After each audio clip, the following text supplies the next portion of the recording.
What if I told you that one of Britain's most extravagant kings died in such agony that his final screams could be heard throughout Windsor Castle? That his body was so ravaged by excess and disease that his own physicians were horrified by what they found today? We're diving into the absolutely terrifying final days of King George IV, a monarch whose death was as dramatic and disturbing as his life was scandalous. This isn't just another royal history lesson.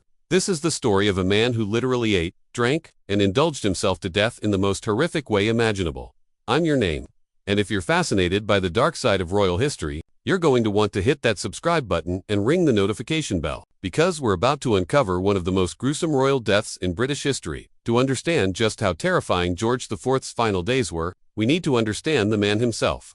Born in 1762, George Augustus Frederick was everything a future king probably shouldn't be, where his father, George III, was known for his moral restraint and simple tastes. Young George was his complete opposite.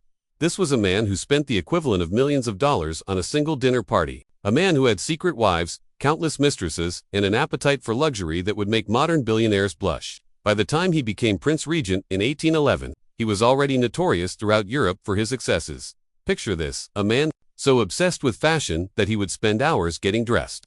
So addicted to rich food that his meals were legendary even among the aristocracy, and so fond of alcohol that he consumed multiple bottles of wine daily. And that was just at breakfast. But all of this indulgence was building towards something truly horrific. George IV didn't just live excessively, he was literally killing himself with pleasure. And his final days would prove just how devastating that lifestyle had become. By 1820, when George IV finally became king at age 57, his body was already a wreck. And I mean that in the most literal sense possible. Contemporary accounts describe him as almost unrecognizable from the handsome prince he'd once been. Let's talk about his physical condition, because it's crucial to understanding how terrifying his final days became. George IV weighed over 280 pounds at a time when the average man weighed around 140. But it wasn't just his weight. It was what that weight was doing to his body. His legs were so swollen with fluid that he could barely walk. Observers noted that his ankles had disappeared entirely into massive fluid-filled limbs that looked more like tree trunks than human appendages. The medical term for this is edema, and it's often a sign of serious heart or kidney failure. But here's where it gets really disturbing. George IV's breathing had become so labored that he couldn't lie flat. He had to sleep sitting up in a chair, gasping for air throughout the night. His courtiers reported hearing him wheezing and struggling for breath from rooms away. His skin had taken on a yellowish tinge, a sign of liver failure from decades of heavy drinking. His hands shook constantly. He suffered from what we would now recognize as severe gout, and his digestive system was so damaged that he experienced constant, excruciating pain after eating. And remember, this was still years before his actual death. His body was already shutting down, piece by piece, system by system. The man who had once been called the first gentleman of Europe had become a physical wreck, and everyone around him knew it.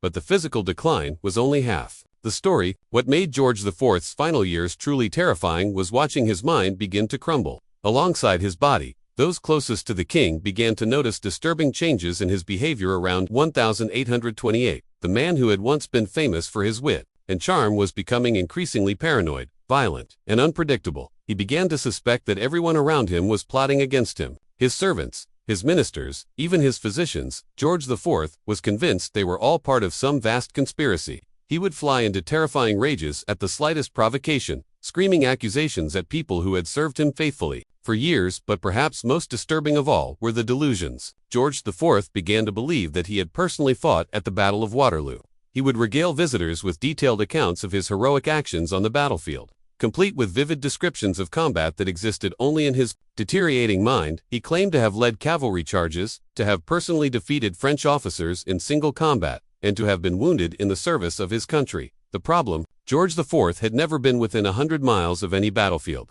These weren't just stories in his mind, they were vivid, real memories. His mood swings became legendary and terrifying. One moment he would be sobbing uncontrollably over some imagined slight, the next he would be screaming threats at anyone within earshot. His courtiers began to fear being alone with him, never knowing which version of the king they would encounter. This wasn't just eccentricity or royal privilege run amok. This was a man's sanity disintegrating in real time, and everyone around him was forced to watch it happen. As 1829 turned into 1830, it became clear that King George IV was dying. But what nobody expected was just how horrifying that process would become. The king's physician, Sir William Knighton, began keeping detailed notes of his patient's condition, and reading them today is like looking into a medical horror story. George IV's body was literally falling apart. His bladder had stopped functioning properly, leading to constant, humiliating accidents. His kidneys were failing, causing his body to retain massive amounts of fluid. But perhaps most disturbing of all, his heart was giving out. Picture this scene. The King of England, sitting propped up in his chair because lying down would drown him in his own fluids, gasping for breath, his massive body swollen beyond recognition. His skin had turned a sickly yellow-green color, and his eyes had become bloodshot and wild. But he still insisted on maintaining royal protocol. Even as his body was shutting down, George IV demanded that visitors follow proper court etiquette. Imagine having to bow and scrape to a man who looked more like a medical nightmare than a monarch. The smell was reportedly unbearable. The combination of his failing bodily functions, the medications he was taking, and the various treatments his doctors were attempting created an odor so foul that servants had to be rotated frequently just to be in the same room with him. And through all of this, George IV remained conscious and aware. This wasn't a peaceful decline into unconsciousness. This was a man fully experiencing every horrifying moment of his body's betrayal. By early June 1830, things had reached a critical point. The king was barely sleeping. When he did manage to doze off, he would wake up screaming from nightmares. His appetite had completely disappeared, but his doctors were forcing him to take medications that made him violently ill. The courtiers at Windsor Castle began to whisper that the king was being tortured to death by his own physicians. And honestly, looking at the treatments they were subjecting him to, it's hard to disagree with that assessment. Now let's talk about the medical treatment George IV received, because this is where his final days become truly terrifying. Remember, this was 1830. Medical knowledge was primitive, and many treatments were more likely to kill than cure. Dr. Matthew Bailey, one of the leading physicians of the time, was brought in to treat the king. His diagnosis was grim: severe heart disease, kidney failure, liver damage, and what he described as a complete breakdown of the constitutional powers. But the treatments they subjected George IV to were absolutely horrific by modern standards. They began with bloodletting, the practice of deliberately draining blood from the patient. In George IV's case, they were removing pints of blood at a time from a man who was already critically ill. They applied heated cups to his skin to draw out bad humors, leaving him covered in painful blisters. They forced him to swallow medications that caused violent vomiting and diarrhea. They gave him massive doses of laudanum, liquid opium, that left him hallucinating and delirious. But perhaps most disturbing of all was the cupping treatment. They would place heated glass cups on his skin, creating suction that would pull his flesh up into the cups. When the cups were removed, they would cut into the swollen flesh to let out blood and pus. George IV's torso was covered in these wounds, many of which became infected. The king begged them to stop. Court records showed that he pleaded with his doctors, telling them that their treatments were killing him faster than his disease. But they ignored his protests, convinced that they knew better than their patient. One particularly disturbing account describes George for screaming during a bloodletting session that lasted over an hour.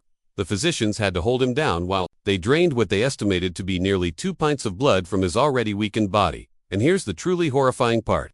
His doctors genuinely believed they were helping him. This wasn't malice or incompetence. Well, not entirely. This was the best medical care available to the most powerful man in the British Empire, and it was literally torture. By mid-June 1830, everyone at Windsor Castle knew that the end was near. But what they didn't expect was how drawn out and agonizing that end would be. Lady Conyngham, the king's final mistress, later described these weeks as the most terrible time of my life. She said that being in the king's presence had become almost unbearable, not just because of his physical condition, but because of his mental state. George IV had become convinced that he was going to be murdered. He refused to eat anything that hadn't been tasted by someone else first. He demanded that armed guards be posted outside his room at all times. He accused his own physicians of trying to poison him, and given the treatments they were subjecting him to, he might not have been entirely wrong. The hallucinations were getting worse. George IV claimed to see his dead father, King George III, standing at the foot of his bed, pointing accusingly at him. He insisted that Napoleon Bonaparte was hiding in his wardrobe, waiting to attack him in his sleep. He had conversations with people who had been dead for years. But perhaps most disturbing of all, he began to have moments of terrible clarity where he fully understood what was happening to him. During these lucid periods, he would beg those around him to let him die in peace. He asked them to stop the medical treatments, to just let nature take its course. Lady Conyngham recorded one particularly heartbreaking moment when George IV grabbed her hand and whispered, "I am dying by inches, and they won't let me go." She said his eyes were completely clear in that moment. He knew exactly what was happening to him, and he was terrified. The smell in his rooms had become so overwhelming that even the guards posted outside could barely stand their duty. Visitors reported being able to smell the king's condition from several rooms away. The combination of his failing body, the infected wounds from his medical treatments, and the various medicines created an odor that one courtier described as the smell of death itself. And still, the royal protocol continued. Foreign ambassadors were still expected to pay their respects. Government ministers still needed to conduct business. Picture having to maintain diplomatic composure while the man you're speaking with is clearly dying a horrific death right in front of you. The last week of June 1830 was when things reached their absolute worst. George IV's condition had deteriorated to the point where his doctors were no longer pretending he might recover. They were simply trying to manage his pain and keep him alive as long as possible. But the pain management of 1830 was a nightmare in itself. The laudanum they were giving him for pain was causing terrifying hallucinations and violent mood swings. One moment he would be unconscious from the opium, the next he would be screaming about imaginary enemies or reliving traumatic memories. Sir William Knighton's medical notes from this period make for genuinely disturbing reading. He describes the king's breathing as labored and irregular, with long periods where respiration appeared to cease entirely. George IV was literally drowning in his own fluids. His legs had swollen to nearly twice their normal size. The skin, it was so tight and fluid-filled that it had begun to split open in places, leaking a yellowish fluid that soaked through multiple layers of bandages. His face was barely recognizable, swollen and discolored to the point where longtime servants sometimes didn't recognize him. But the most terrifying aspect was his awareness. Unlike many people in his condition, George IV remained largely conscious and alert. He experienced every moment of his body's systematic failure. He felt every labored breath, every spike of pain, every humiliating loss of bodily function. On June 25, 1830, something changed. Those who were with the king noticed that his breathing had become even more labored, if that was possible. His periods of lucidity were becoming shorter and more sporadic. But when he was aware, he seemed to be in even more distress than before. Lady Conyngham later said that she knew the end was near because George IV stopped complaining. For months, he had been constantly voicing his discomfort, his pain, his fears. But on that day, he became ominously quiet, as if he was focusing all his remaining energy on just trying to stay alive. The servants reported hearing strange sounds coming from the king's room throughout the night of June 25, not screaming or crying, but a kind of low, continuous moaning that they said was unlike anything they had ever heard before. It was the sound of a man whose body was completely failing him, but who wasn't quite ready to let go. June 26, 1830, dawned with an atmosphere of dread hanging over Windsor Castle. Everyone knew that this would likely be King George IV's last day on earth, but nobody was prepared for how it would actually unfold. The king's breathing had become so irregular that his physicians were taking turns monitoring him around the clock. Dr. Bailey noted that George IV would stop breathing for periods of up to 30 seconds, then suddenly gasped violently back to consciousness. At around 10 a.m., George IV seemed to rally slightly. He asked for water, and when they brought it to him, he managed to drink a few sips without assistance. For a brief moment, those around him hoped that perhaps he might recover once again. But that hope was short-lived. By noon, it was clear that the king was entering his final crisis. His pulse became rapid and irregular, his breathing even more labored, and his skin took on what doctors described as a deathly pallor. What made these final hours particularly terrifying was that George IV seemed to be fighting death with every ounce of strength he had left. He wasn't peacefully slipping away, he was struggling against the inevitable with a desperation that was painful to witness. Lady Conyngham held his hand during these final hours and later described the experience as the most frightening thing I have ever witnessed. She said his grip would suddenly tighten with surprising strength, as if he was trying to anchor himself to life through physical contact with another person. His eyes, when they were open, were described as wild with fear and confusion. He seemed to be seeing things that weren't there. But unlike his earlier hallucinations, these visions appeared to terrify him.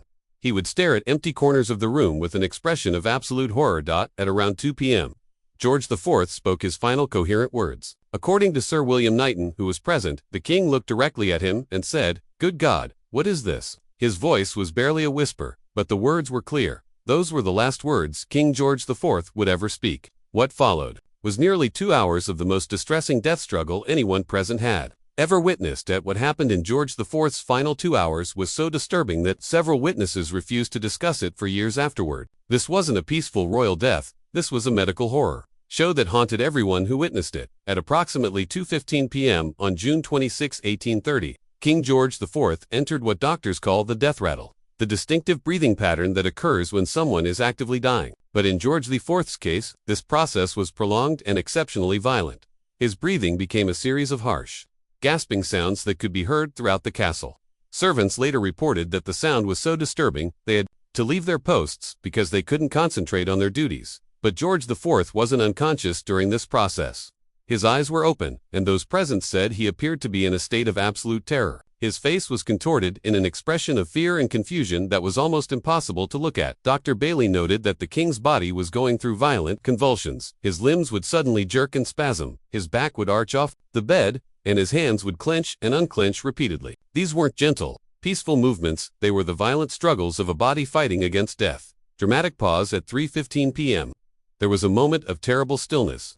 George IV's breathing stopped, his body relaxed, and for a moment, everyone thought it was over. Lady Conyngham later said she actually whispered, "Thank God," under her breath, thinking his suffering had finally ended. But then, after nearly 30 seconds of silence, George IV suddenly gasped violently back to life. His eyes flew open, wider than they had been all day, and he made a sound that witnesses described as more animal than human. This cycle repeated itself 3 more times over the next 15 minutes. Each time, they thought he was gone, and each time he would suddenly, violently, return to consciousness. The psychological toll on everyone present was enormous. They were watching a man die over and over again. Finally, at 3:30 a.m. on June 26, 1830, King George IV breathed his last.